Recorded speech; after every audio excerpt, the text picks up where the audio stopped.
한국은 건강한가? 10월 5일 6회까지 촛불 집회가 서초동 검찰청 앞에서 진행되었습니다.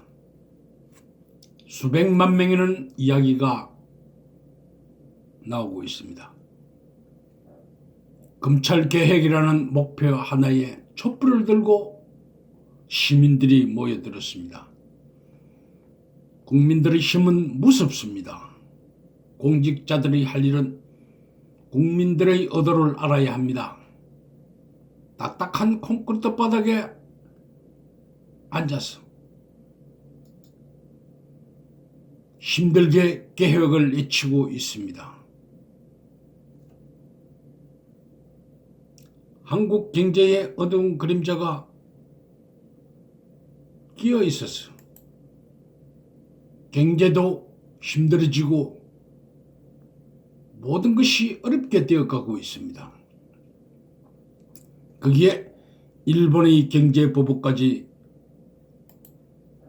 겹치면서 앞이 흐려 보이는데 내부에서는 조선시대 당파 싸움까지 벌이고 있습니다. 조국 대전까지 겹치면서 경제는 무관심 속에 위기로 달려가는지도 모릅니다. 법적으로 문제가 없더라도 도덕적으로 야당, 언론들, 검찰이 안 된다고 몰아가 버렸기에 국민들은 그대로 믿어버렸으며 도덕적으로 멀매를 맞았고 만신창이가 되었습니다. 그럴수록 조국 법무부 장관은 더욱 강해지는 것 같아 보입니다.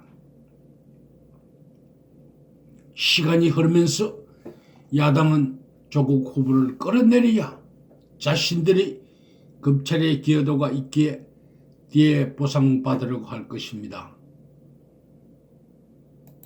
검찰을 이용하여 대통령이 가장 큰 신임을 받는 법무부 장관을 끌어내려야 하는 일은 야당으로서는 당연하다고 이야기합니다. 8월 9일부터 조국 법무부 장관을 물고는 놓지 않습니다. 야당은 조국에 목매달아야 총선과 대선에서 유리한 고지를 차지할 수 있기 때문입니다. 조국 법무부 장관은 위기를 이겨내고 자신의 정책을 추진한다면 결과를 국민들이 평가해 주실 거라고 믿으며 전진하는데 54살은 젊음의 시간도 많이 있습니다. DJ는 74살에 대한민국 제15대 대통령이 되었습니다. 세상은 역동적으로 어떻게 변할지 아무도 모릅니다. 미래에 할 일이 더 있을지 아니면 정치 생명이 끝날지 누가 알겠습니까? 대학 교수와 민정수석 출신인 부유한 환경의 조국 법무부 장관은 2달 동안 인간으로서는 만신창이가 되었습니다. 대학 교수의 지식과 민정수석으로서의 한국 권력을 경영했던 조국입니다. 그러다가 세상의 엄지인 시궁창으로 밀어넣어 2달 동안 가족을 난도질을 당할 때 커다란 시련을 겪은 고통을 자신의 경륜으로 만들어내는 것 같아 보입니다. 한국당과 검찰의 언론이 조국을 더욱 성숙한 인간을 만들어주는 것을 자신의 것으로 검증하고 평가해 보는 것입니다.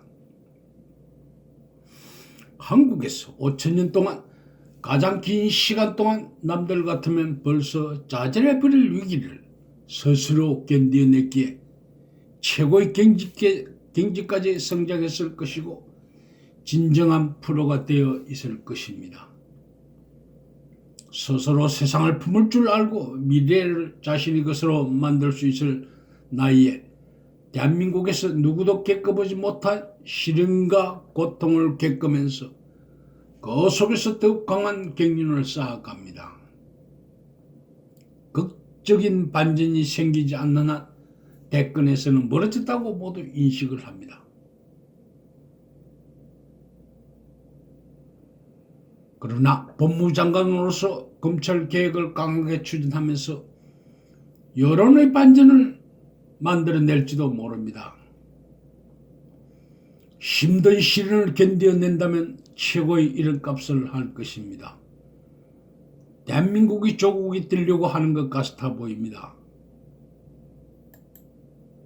세상은 다이나믹하기에 어떻게 변할지 아무도 모른다는 것입니다. 법무부 장관보다 더 크게 할 일이 있을지도 모른다고 합니다. 한국당과 검찰과 일부 언론이 모두 반대하기에 어쩌면 계획하기가 훨씬 쉬울 수도 있습니다. 이러나 저러나 반대를 위한 반대를 할 것이기 때문입니다. 조국의 법무장관으로서 근무하는 동안 반대를 위한 반대를 할 것은 사실입니다. 우수한 정책을 펼치더라도 반대를 계속한다면 어떻게 하겠습니까? 그는 야당 눈치 보지 않고 정도로 가면서 국가를 위해 소신껏 밀어붙일 것입니다. 평가는 기자회견처럼 국민들에게 받으려고 할지도 모릅니다.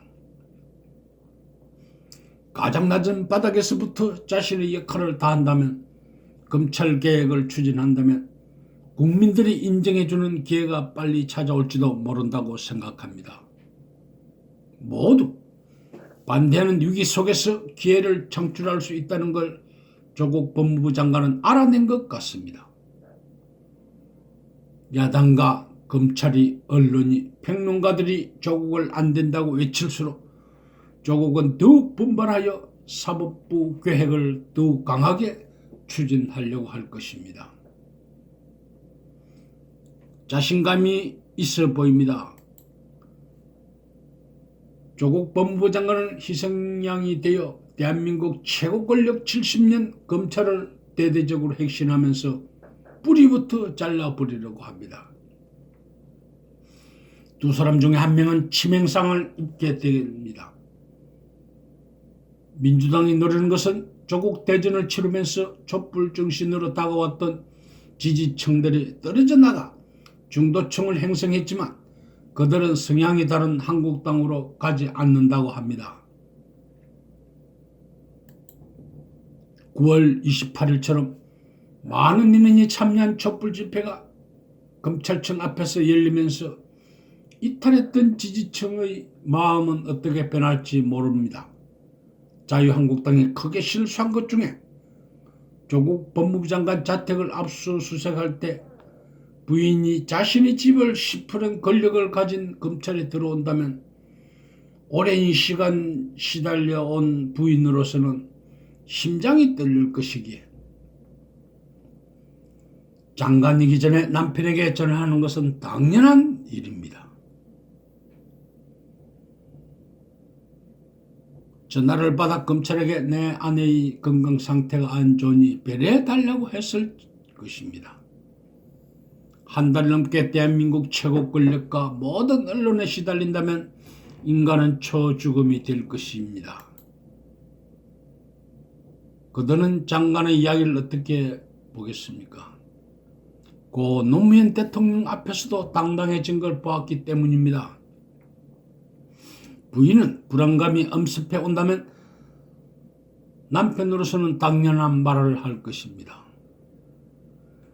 부인의 전화를 받아서 그 자리에서 끊어버렸다면 남편으로서, 아버지로서 자격이 없는 것입니다.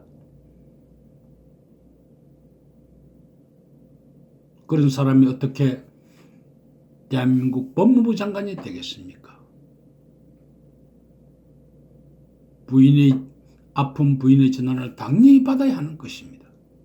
그리고 학생 수가 줄어드는 지방대학교 학생 모집에 도움이 된다면 포청장은 통제 없이 발급을 할 것이고 누가 표창장에 관심을 두겠습니까? 오늘도 살기 힘든 사람들이 거리를 헤매이고 다니는데 표창장 그런 것은 관심도 없답니다.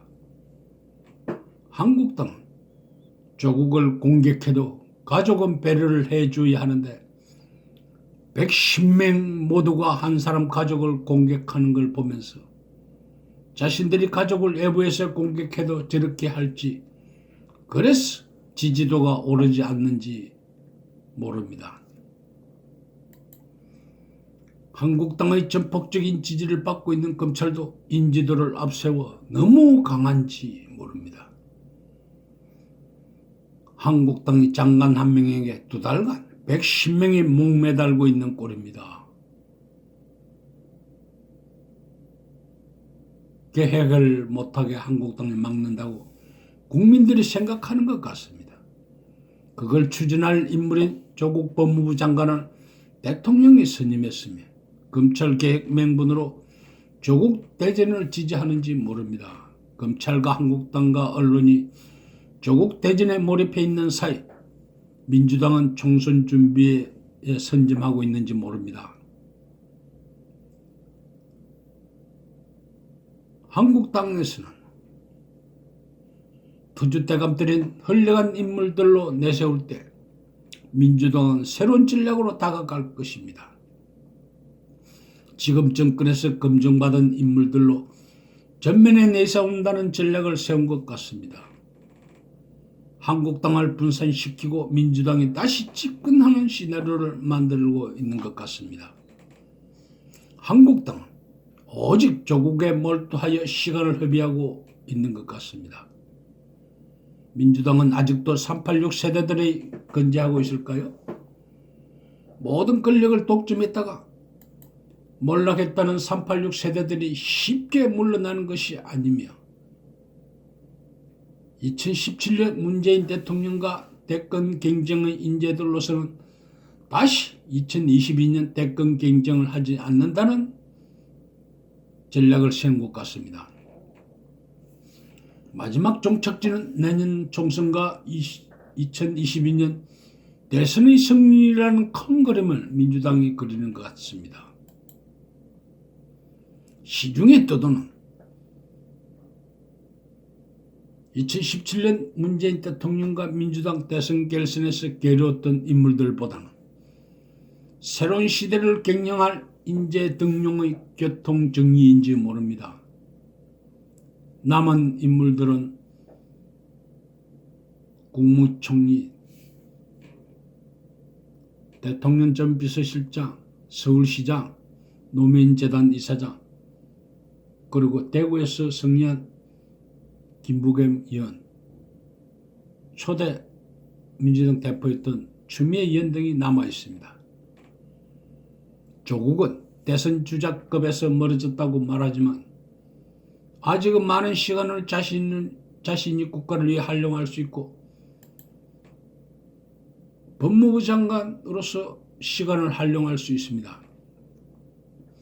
한국당과 대한민국 검찰과 많은 언론이 앞장서서 한국 역사상 조국을 조국답게 만들자고 조국 이름을 2달간 알리는데 앞장서주 대선주자 3위까지 홍보가 되었던 것입니다.